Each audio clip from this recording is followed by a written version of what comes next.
like take 3 of this video. I'm trying to get comfortable. I got me a drink. Okay, welcome to my channel. My name is Megan, as you can already tell. Thank you for watching my video. You know, yeah, so as you can tell by the title, we're about to talk about some real shit. So a few disclaimers. First, I will pause and get a drink. I'm drinking. This is Remy. Okay, you're gonna need a drink because this is some real shit. I might cry, so excuse me if I cry. This is a very sensitive subject. I'm not driving. Okay, I'm parked in front of my house to get some good lighting.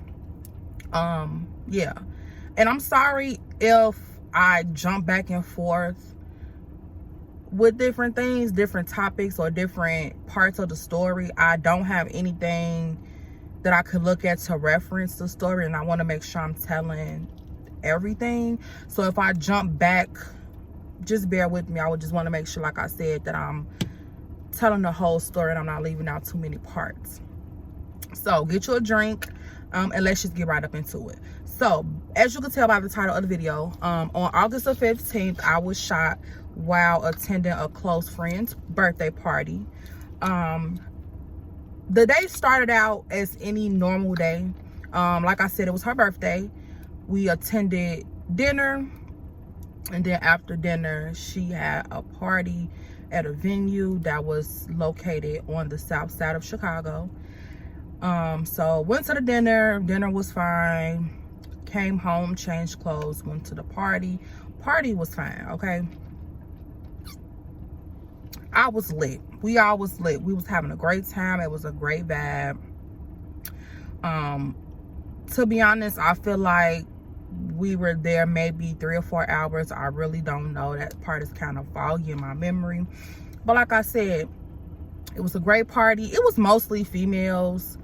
I knew most of the people there. Some were friends and some were just associates, and some were just, you know how you know somebody because of somebody. So I pretty much knew everybody in the party, whether I knew them personally or knew them through one of my friends. Okay, so to start off with the first question, yes, I know the person who shot me. It was a female, and no, she was not a friend of mine. I don't use the term friend loosely.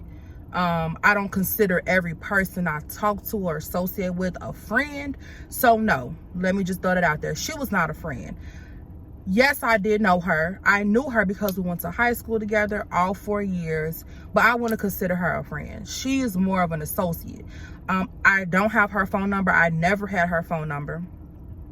And we only followed each other on one social media platform. We never hung out. The only time I would see her would be if my friend whose birthday it was had something and she was there. We never linked up outside on our own. So no, she wasn't a friend. She's not a friend. She's just an associate. Referring back to the question, yes, I know the person who shot me. Second question, no, it was not intentional. So the bitch wasn't trying to kill me. A lot of people ask me that. Like, what you trying to shoot you? First of all, let me just say this. I don't have no enemies out here. Okay? And if I do, if you beef with me, you beefing with yourself, because I don't beef with people. You see what I'm saying? I'm not that type of person. All jokes aside, I'm not that type of person. I don't have nobody out here that would want to intentionally harm me like that. So it was accidental. But yeah, so leading up to me getting shot, we were at the party. I was lit out of my fucking mind. Okay, I was having a great time. I was sitting down when I got shot. I got shot on my right side, so kind of the side, kind of close to my stomach. I was sitting down. What happened? Why she had her gun out? First of all, I don't know why she had her gun out. It wasn't that type of party, like I said in the beginning of the video. But I'm from Chicago, and I'm pretty sure other cities do this too, where people feel the need to rock their Glock, pull their guns out at a party. You know, I don't know. I'm not about that life. But she had her gun out at the party. I guess to make her feel, I don't don't know. I can't speak for that person because I really don't know why she had her gun out, but she did. She was waving it to the music. I guess it made her feel tough. I don't fucking know. And I never saw her with the gun. Let me just say that. I never seen her with it. But people around me saw it. Because at that time, before I got shot, I was actually minding my business, okay? I was on my phone. And I remember exactly what I was doing, actually. I was on my phone. I wasn't paying attention. I was just sitting there. She walked up to where I was and was talking to somebody next to me. And all I remember hearing was, the gun isn't even loaded. And then right after that, boom, the gun went off. So she did have the gun in her hand when she walked over to where I was standing. A lot of people ask me, how does it feel to get shot? Does it hurt? To be honest, like I said, I was inebriated as fuck. But I kind of shook that shit off when I got shot. It didn't hurt. And my first reaction was to get up and run, because I guess when you hear a gun go off, what you gonna do, bitch? You gonna sit there, you gonna run? Bitch, I'm gonna run. So I ran. But as I was running, I was holding my side, because I'm like, oh, bitch, I felt a thud. Like, it was like a thud. Like, it shook my body backwards. You know what I'm saying? But I still ran. So I ran, and the direction I ran was towards the back of the venue. So I ran to the back of the venue, and I fell. And I just remember people looking over me, standing over me like, oh, did she get hit? Did she get hit? Did she get hit? And I don't remember if somebody helped me up, if I just got up, but I got up and ran out of the back of the venue, and I was in the alley. And once I was in the alley, I collapsed again. So it wasn't a lot of people who came out of the back of the venue, but the people who did come out was actually the person who shot me and the people that she was with and my ex. So backstory on that, my ex was at the party as well, because my friend whose birthday it was, we are all mutual friends. So it's me laying on the ground, it's my ex, and it's the girl who shot me and the two people that she was with. So initially, nobody knew that I was shot. The reason I say that is because I was not bleeding externally. There was no blood. When you lift my shirt, you saw, I guess you saw the wound, but I wasn't bleeding. So everybody was trying to tell me, well, not everybody, but the girl who shot me and her people was trying to tell me like, oh, you're not shot. You're not shot. You just got grazed and you're having a panic attack. Because at this moment, I'm breathing like, you know, hard, heavy, you know, because I know I got shot. I know what the fuck I feel. How you gonna tell me? Like, you know, I know what I feel. I feel something. I felt it in me. I felt the moving. That shit was hot. When they say that hot shit, oh, baby, they mean it. That shit was hot, and I felt it. And I'm trying to tell them, like, okay. But then, you know, I was entertaining with like, bitch, maybe you didn't get shot. Maybe you really did get grazed and you are having a panic attack. So I tried to slow my breathing down, but it wasn't going on. So at that moment, you know, everybody was kind of panicking, and I just remember them saying like, do you want us to call the ambulance? Do you want us to call 911? And if anybody from Chicago, y'all know that calling 911 in certain situations is pointless. The police don't give a fuck about us. And by us, I mean us. They don't give a fuck about us. So I'm like, no, drive me to the hospital. So my ex was the one. And I don't really like to refer to my ex as my ex, because to be honest, I mean, motherfucker saved my life. Okay, and I'm gonna get to that, you know, later on in the video. But yes, my ex is the one who drove me to the hospital. And I just remember laying there with a lot of thoughts going through my mind. I mean, it was just fucking crazy. Like, wow, bitch, I really got shot. And I remember telling myself, I'm not gonna die. I was in survival mode, honestly. I'm like, bitch, you can't go out like this. Like, you cannot die like this. Hello, like, first of all, I'm only 28 years old, no kids. That was one of my first thoughts. Bitch, you will have kids yet. You can't go out like this. Like, no, we're not dying today. And I remember being in the passenger seat of my car, and I'm like, I'm not finna die. And my ex was driving. Like I said, my ex didn't know that I was shot. You know, everybody thought I was just grazed. So I'm like, look, you need to run these red lights and get me to the fucking hospital, period. Like, I don't give a fuck. If the police get behind you, you keep driving until you get me to the hospital and you explain to them that I'm shot. Fuck these red lights. Fuck the police. Fuck everybody, bitch. Drive this motherfucking car and get me to where the fuck I need to be, period. So the first hospital that I ended up going to, oh, let me back up and pause. Okay. I told y'all I might do this. So the girl who shot me actually was following us to the hospital. So at one point, I do remember us pulling over because she was saying my ex was driving too slow. Oh, yeah, bitch. We driving too slow.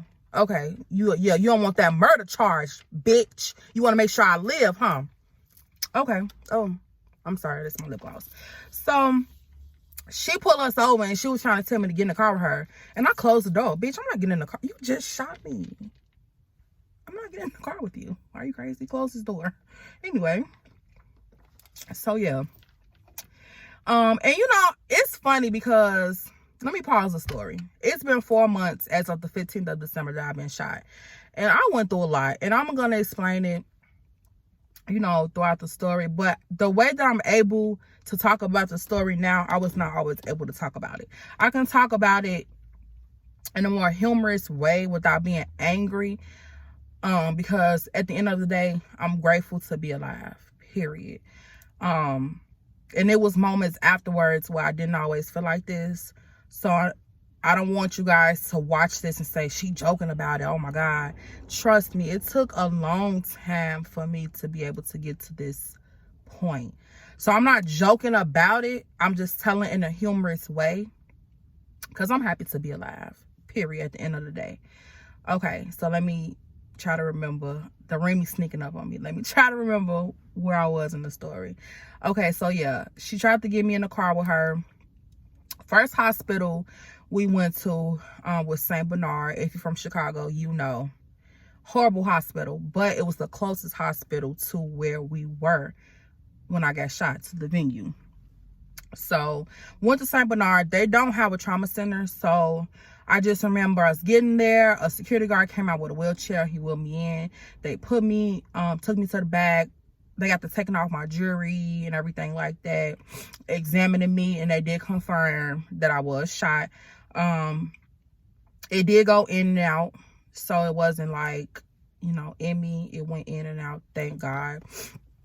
And at that point is when the panic started to set in, like, oh shit. Well, I knew I was shot, but to everybody else, to my ex and to the girl who shot me, like, oh shit, she really did get shot.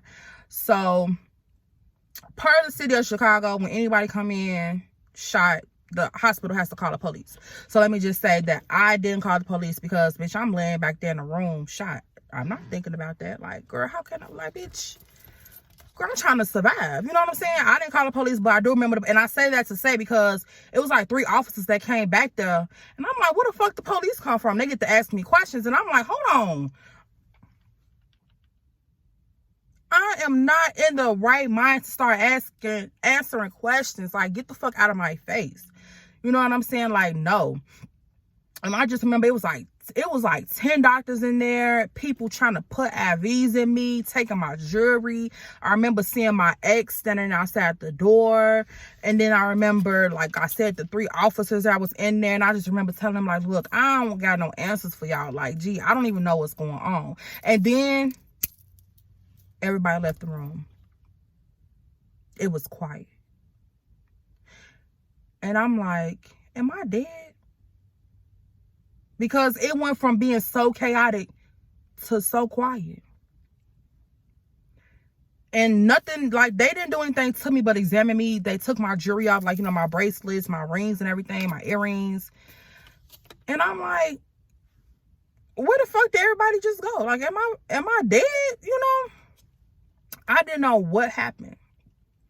And then I remember this nice black lady came in, and if I'm not mistaken, I believe she was some sort of, I don't know what you call it, counselor. I don't know. She worked at the hospital, or was she from the chapel? I don't know. But I remember her walking in, and okay, see, this is where the emotions are about to start, guys. Let me take a sip.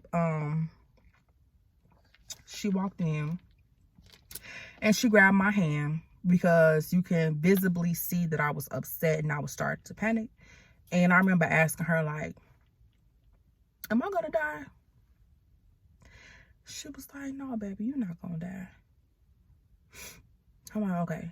So she was just telling me that they were actually waiting on an ambulance to come take me to another hospital, because like I said, the hospital that I was at, St. Bernard, they don't have a trauma center. There was nothing they could do for me. So they were waiting for the ambulance to come, hence the reason everybody left the room.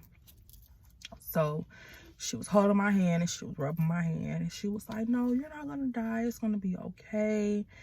Then she started asking me about my faith. She asked me, do I believe in God and everything like that. And she was like, just pray, baby, just pray. She was like, God is with you, Jesus is with you, he's listening, you're gonna be okay, just pray, just pray. And I don't know if she prayed with me, but I do know that she went out and talked to my ex as well. And I believe they prayed together too, because my ex obviously is like fucked up. And I'm going to get to that as well. And I'm just like, okay, I'm not going to die. And like I said, when I was in the car on the way to the hospital, I told myself, I'm not dying, period. Like, this is not for me. This is not how I'm about to go out. Like, we're not doing this. So she was with me, and then I remember the ambulance coming in to take me to the second hospital. And you know, I was still conscious up until this point. I was conscious the whole way to the hospital. So the second hospital they took me to, like I said, if you're from Chicago, then you know they took me to John H. Stroger, which is also the county hospital. And I remember being in the ambulance, and it was a bumpy ride because the Chicago streets are fucked up, okay? And I remember them telling me, we're going to get you there as safely and as quickly as we can, but you know how these Chicago streets are. And I remember telling them, yeah, I do. Potholes, fucking potholes, baby, okay? I don't know where our tax money is going, because the streets are fucked up, okay? But yeah, I remember being in the back of the ambulance, and I remember the ambulance stopping. I remember the doors opening, and after that, I blacked out. I don't remember anything else. So, and I'm sorry for the pause. Like I said, I blacked out. So stuff is still fuzzy to this day. Like, it's parts I remember and parts I don't remember. Like, my ex told me that I told the hospital staff that they needed to give me something to knock me out for the pain. I don't remember saying that, but my ex said that I did. Like, I don't remember that.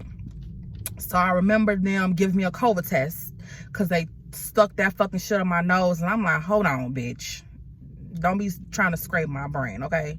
Like, no. And then after that, I don't remember anything. Well, I don't say I remember anything. So it's like flashes. So I remember getting a COVID test. I remember briefly getting wheeled to the OR. And then I remember briefly going into the OR. And I remember, I believe, an Asian lady, a surgeon, doctor was like, hey, Megan, I'm going to be taking care of you today. And then after that, the only thing I remember was waking up in ICU, okay?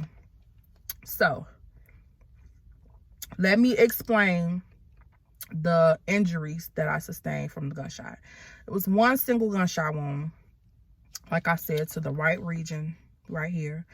First thing was part of my right lung had collapsed because of the direction the bullet traveled, which was like this way. Part of my right lung had collapsed, and I had damage to my large intestines, my large intestines. So I had to have 2 surgeries. The first surgery was to check for bullet fragments and to make sure like the bullet didn't break apart, because you know that can happen, and to make sure like the bullet was completely out. That was the first surgery. And after the first surgery, like I said, I remember waking up at ICU. I woke up with a tube down my throat, so I was intubated. And the first thing I tried to do was pull it out, because I'm like, what the fuck is this? Like, I couldn't talk. I'm like, baby, get this shit out of me. I couldn't talk. I was confused. It was people talking to me, and I'm like, baby, what's going on? Like, I don't even know what day it was. I don't even know if that was like the same night, because this happened like 1:30 in the morning, I believe. So I didn't even know if it was the next day, the same day. I don't know. I don't remember. I just remember waking up trying to pull that shit out of my throat, and that's when I had to restrain my wrist. And then, like I said, I blacked out again. When I woke up again, one of the first people that I saw was my little sister. Let me explain, y'all. So on my mom's side, I'm an only child. On my dad's side, I have 2 sisters. I'm the oldest. The first person I saw was my little sister, Ashley. And I'm finna cry. So growing up, I only saw Ashley a handful of times. We were not close at all. We didn't grow up together. I didn't know her. She didn't know me. As I got older, my dad, you know, he tried to have a relationship with her. So I was able to learn things about her through him.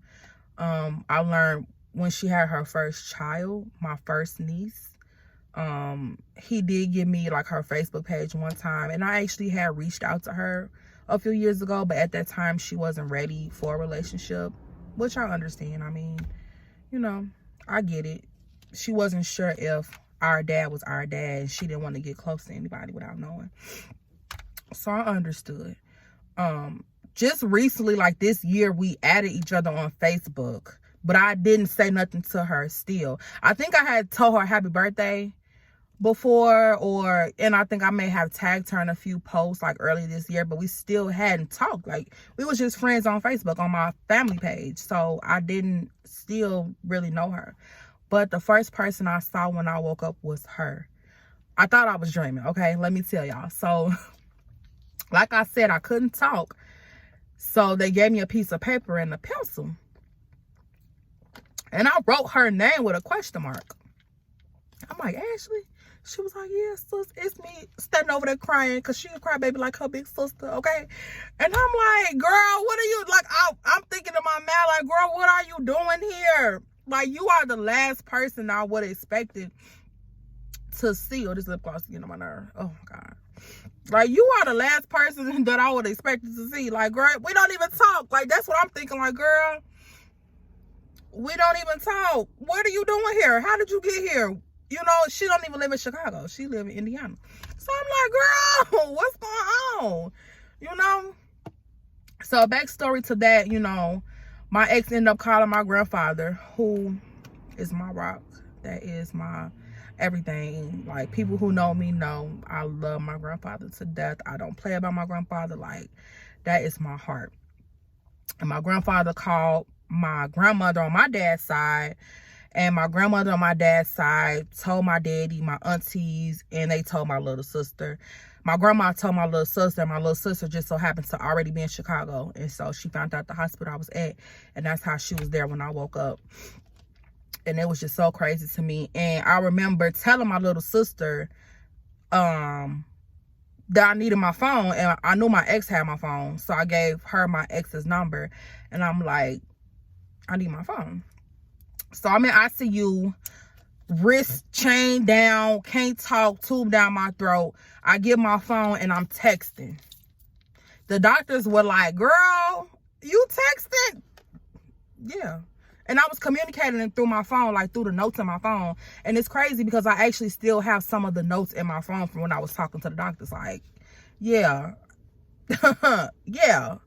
I'm very much awake. I'm very much surviving this shit, in case y'all didn't already see that. Okay. So I remember my grandfather coming up there. I just remember waking up, seeing him there, and I probably was awake for like maybe 5 minutes, if that. And I just remember him telling me, like, if you hear me, wiggle your foot. And I wiggle my foot. And oh my God, I wiggled my foot, so he knew I was okay.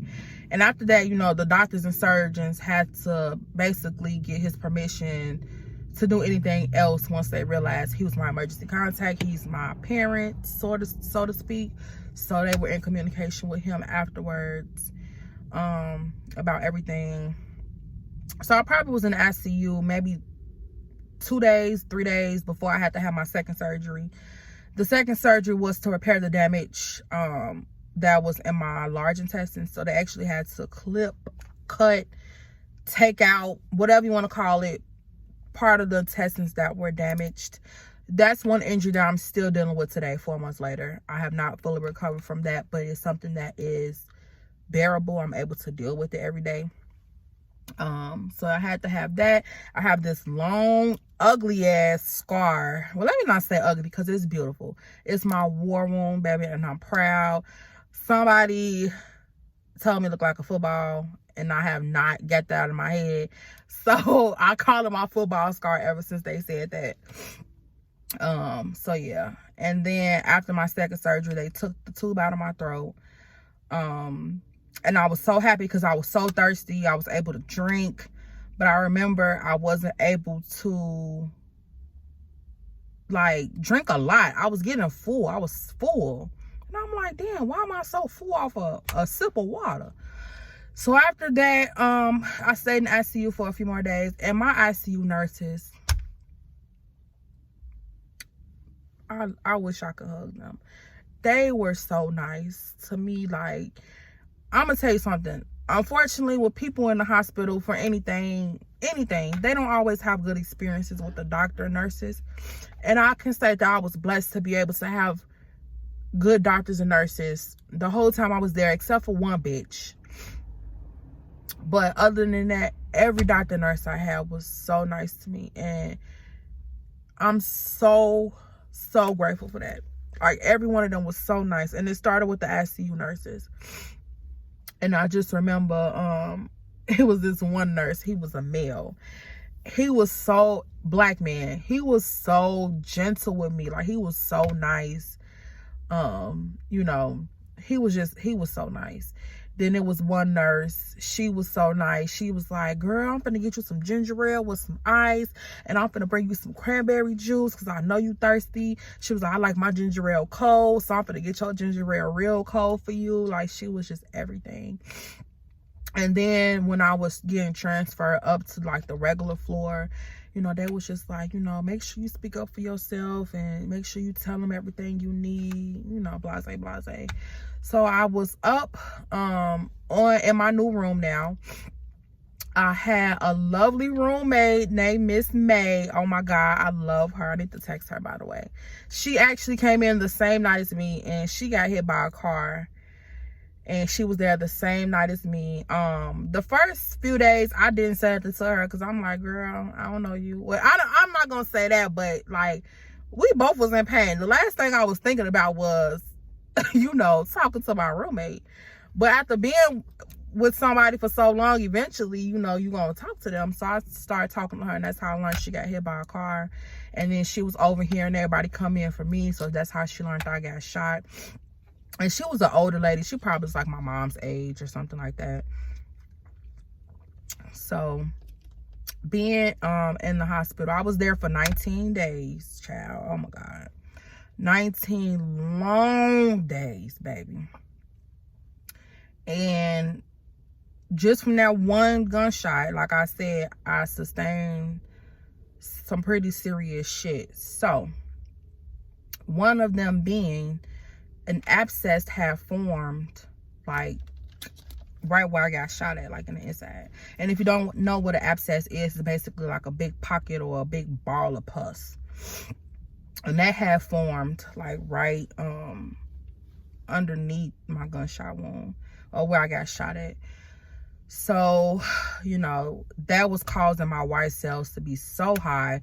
White cells is basically the cells that, I guess, I don't know how to explain it. Like, I'm not no nurse, okay? I'm not a doctor. So if I explain it wrong, I apologize. It's basically was showing that I was fighting an infection, okay? So, they did that, or they discovered that. But one thing about it, while I was up in the room, after so many days, I was up and active. Like, physical therapy immediately came in there and got me walking. Like I said, part of my lung had collapsed, so it was hard for me to walk. I couldn't walk 2 steps without being severely out of breath. But, you know, when your part of your lung is collapsed, in my case, that was something that was going to heal itself. But I had to get active. I had to do breathing exercises and stuff. So they came in to get me walking. My goal was to make it to the end of this hallway where it was a big window where I can see everything. And I was determined to do it. So it started off walking. I think I started off with a walker. And then after that, I was assisted by a physical therapist holding on to the rail along the wall. Then I walked pushing a wheelchair one time. And I progressed to all of that till I was able to actually walk unassisted on my own, just holding my IV pole down the hallway. And it was tough. I couldn't breathe. My heart rate was high. I was so fucking frustrated. And let me go back to that. While I was in the hospital, my mental state, I was mad at everybody. People were calling me, texting me. I wasn't talking to nobody. I didn't want to talk to nobody. I was pissed off. I was mad at everybody. I was mad at everybody. I was mad at every fucking body. Okay? I didn't care. I was pissed off. Like, pissed. Okay? Angry, hurt, confused. It was a lot of emotions. So, going back to the injuries, like I said, I had the abscess, and then I had a collection of fluid in my stomach as well. I don't really remember where they said it came from. It was just like free fluid that was just like in my stomach. They were watching it and still taking my blood every day. I got poked so many times. Oh my God. Like, I would have to try to find a way to insert the pictures of my arms. It looked like I was on that shit, y'all. It looked like I was shooting up with a needle. Like, I had so many poke holes. My veins were weak because I was dehydrated. Okay. After I was in ICU that first time that I had something to drink, I didn't have anything to drink after that because I couldn't keep it down. I started throwing up. So the 19 days that I was in the hospital, I threw up every day. Every day. Every time I tried to drink something, I threw up. I started out being on a liquid diet to no diet because I couldn't keep nothing down. So I lost a lot of weight. I was more chunkier than what I am now. I lost a lot of weight because I couldn't eat. So imagine being in the hospital for 19 days, not being able to keep anything down, just throwing up all day and night. It was horrible. Like, it was horrible. And that's another reason why I was sad, because, bitch, I like to eat. Okay? And I couldn't. Like, fuck. So, you know, they watched the fluid. And then they were just like, we just can't figure out what's causing your white cells to be high, but we can't send you home yet till we figure it out. Because at this point, I was walking. I was going to physical therapy every day. I graduated physical therapy, which is what they call it. And I was still walking every day on my own. I would get out the bed. I would sit up in the chair. They would come in and say, oh, I'm glad to see you sitting up. And, you know, I'm glad to see you active. And, you know, I was able to walk to the bathroom on my own. I was healing good, but this fluid in my belly did not want to fucking leave. I was getting CAT scans and all type of shit, getting poked every day. They had to give me a new IV every other day because my vein would blow because they were weak. I couldn't drink water or nothing to keep myself hydrated, so my veins were not able to keep the IV in me. So they changing and trying to find new veins in me and try to, you know, poke me in places that I was poked already. It was bad. Like, I was so, and they was coming taking my blood every 3 hours. They was coming 3 o'clock in the morning, 5 o'clock in the morning, 11 o'clock at night, all during the day. And it was bad. Like, I was stressed out. I was tired. Like, I was just over it, you know. Cause I'm just like, gee, I just want to go home. I was tired of laying in that hard ass bed, sleeping on my back every night because I'm a stomach sleep. I like to sleep on my stomach and I had to sleep on my back. The bed was getting uncomfortable. They did try to bring me more pillows, but that shit wasn't working. I was just ready to fucking go home. Okay. Like, I was over it, but they couldn't send me home, like I said, until they figured out what was causing my blood cells to be so high. So, they did ultimately decide that it was the free fluid in my stomach, and that what they wanted to do for that was basically insert a drain into me, which I had never heard of, never had happened before. So basically what that was them actually taking a drain, like, you know how a drain look, like a long, you know, imagine this is a drain. This is a drain. This is the end of the drain. And this cord is the drain. So they took the end of the drain and they poked like a hole in my hip.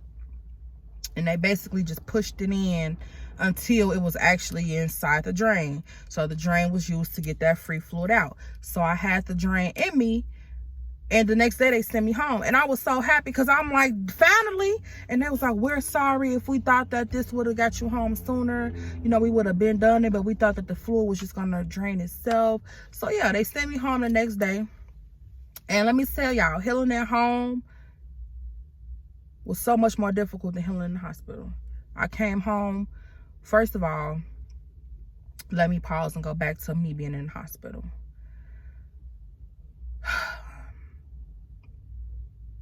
My ex was by my side the whole time. And one thing about it, you know, me and my ex, we didn't really end on bad terms. Like, we didn't end because nobody cheated. You know, sometimes people just grow apart. And when you with somebody for a long time, you know, you go through a lot, you go through miscommunications and all type of shit. We didn't really end on a bad term, which is why we was able to still have a friendship. We were able to, like, go to my friend party with each other, for example. Like, we had an okay friendship, relationship. It wasn't always that way, let me just say that. And if you're watching this, you know, it was not always that way. But I could really say that's my angel because, like I said, my ex was the one who drove me to the hospital. Had my ex not been there, my life would have been in the hands of the person who shot me. And I don't know what the outcome would have been for that. So for that reason, I am so grateful that my ex was there. And I always say, my ex is my angel. Because, motherfucker, you saved my life. You saved my life. Like I told y'all, nobody came out there but my ex and the person who shot me. Imagine, I don't know, I can't. My ex was the one who called my grandfather. You know, imagine if just the person who was there, it was just a lot. You know, and then my friends, nobody knew what happened at that point. I'm just saying all that to say, just imagine if my ex had not been there and I was just left with a stranger. Because like I said, the girl not my friend. You know what I'm saying? Like, she's an associate. So just imagine if my life was in the hands of just somebody who I know, just somebody I know. It would have been wrong. So I'm always so grateful for my ex.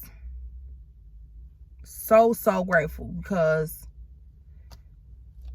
bitch, you really saved my life. Thank you. Okay? Like, for real.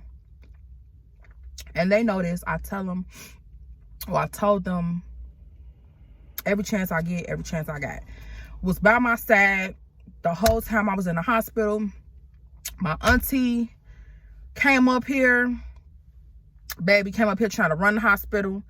Auntie, let these people do their job, girl. You get on my nerve. Like, let these people do their job. My auntie do not play about me. She came up here, was not playing. My best friend, who live in East St. Louis, which is a part of Illinois for those who don't know.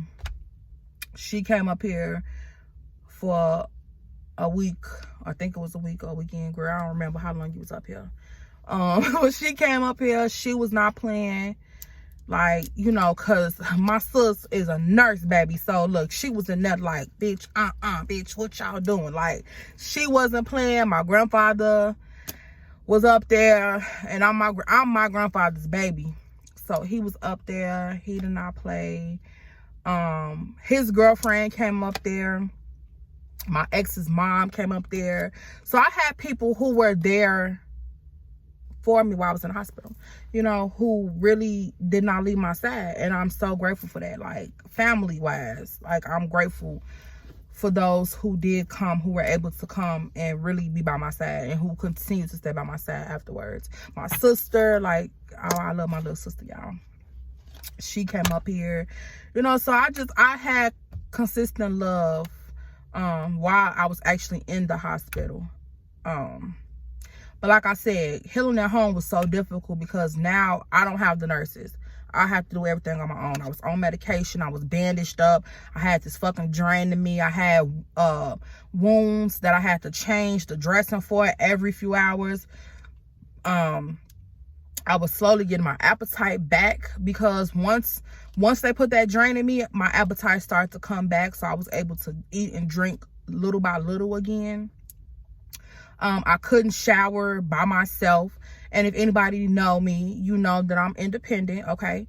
I like to do shit for myself, and I couldn't. And that was hard for me. It's hard for me sometimes to say I need help. So me needing help and me having to tell people I need help is hard. It was hard. Like, my aunties wanted me, because my auntie, well, one of my aunties, she lives in Indiana. And she wanted me to come back to Indiana with her. And I'm like, girl, I'm not finna come to Indiana with you. You know what I'm saying? And, you know, it was a lot. Like, it was a lot. And, you know, but I got through it. And I'm getting through it every day. Mentally, well, let me say this. Physically, I'm okay. Besides the injury I told you guys I'm still dealing with. Other than that, I'm okay. Mentally, it's still a struggle. I had PTSD. It was a particular song that was playing when I got shot. I still, to this day, 4 months later, cannot hear that song. I can't hear gunshots. That freaks me the fuck out. And in the area I live in, sometimes they like to shoot because they stupid. And it was one night, maybe 2 months after I got shot, somebody let off a single gunshot, and I had a really, really, really, really bad panic attack. Really bad. Unprovoked. It snuck up on me because I didn't even know I was about to have a panic attack. I mean, who knows when they're about to have a panic attack?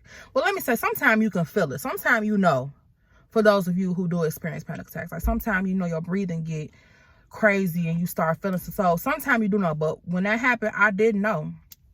I totally blacked out. I was crying. It took me like 45 minutes, almost an hour to calm down, because hearing that sound really triggered me so bad. And I was depressed. Coming home, I was very, very depressed. I was so depressed. It took me a minute to get back to myself. I felt like I would never get back to myself. But then I started doing stuff for myself slowly but surely. I started driving again.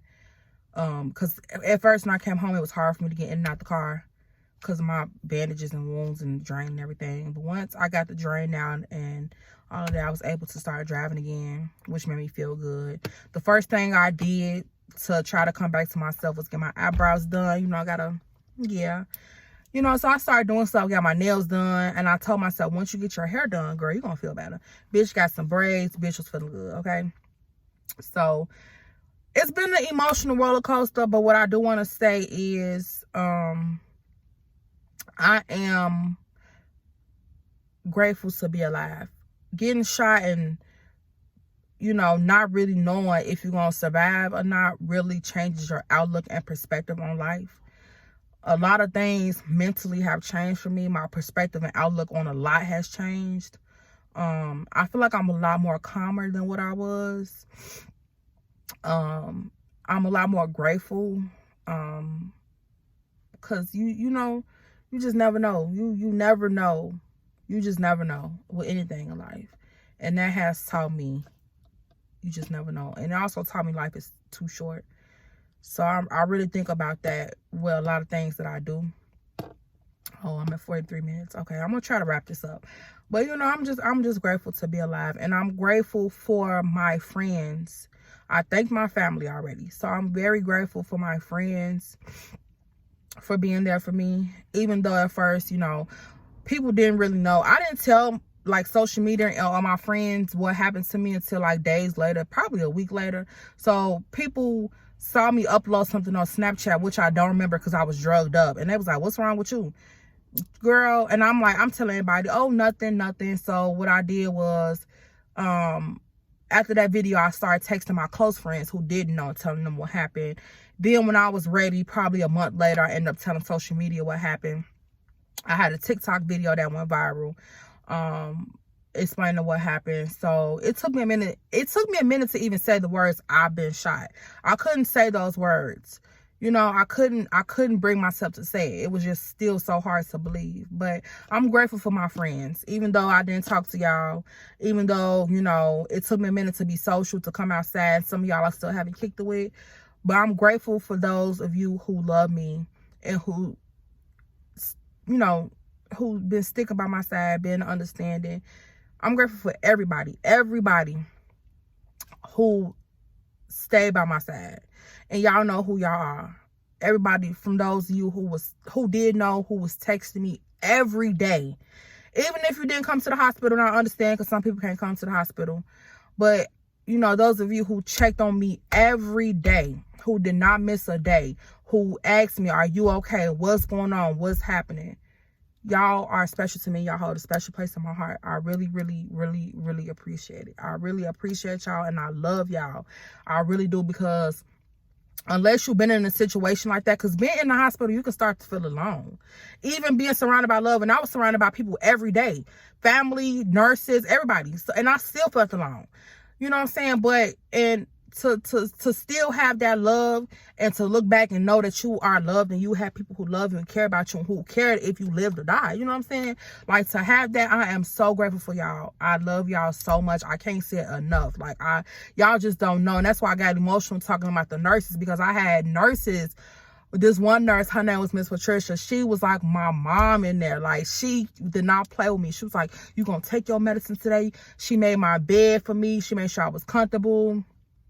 It was a mix-up of one of my procedures, and she was so pissed at the doctor. She was cursing the doctors out.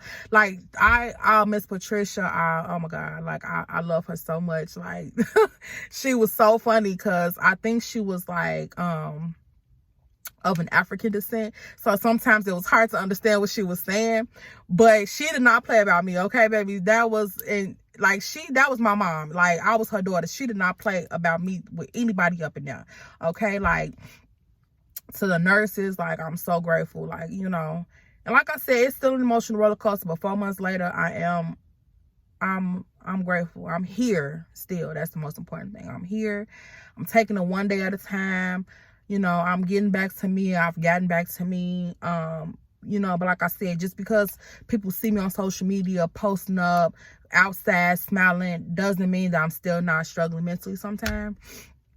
You know, but I mean, we here, so yeah. And that's the story. If I didn't answer a question or anything you wanted to know, just ask me, comment down below, and I will try to answer the question. Please be respectful, because, you know, y'all know how the internet is. Yeah. And don't forget to like the video, comment on the video, share the video. Follow me on all my social media. My Snapchat is Pretty Megan. That's Pretty with a Y, Pretty, and my first name, Megan.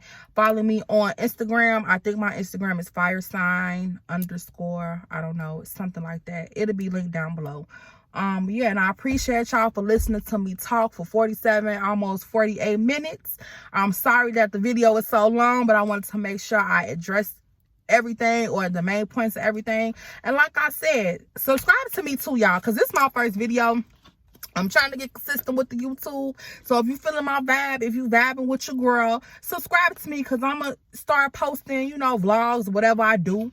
You know, so yeah, definitely subscribe to me. And like I said again, thank y'all so much for watching my video. Yeah, thank you.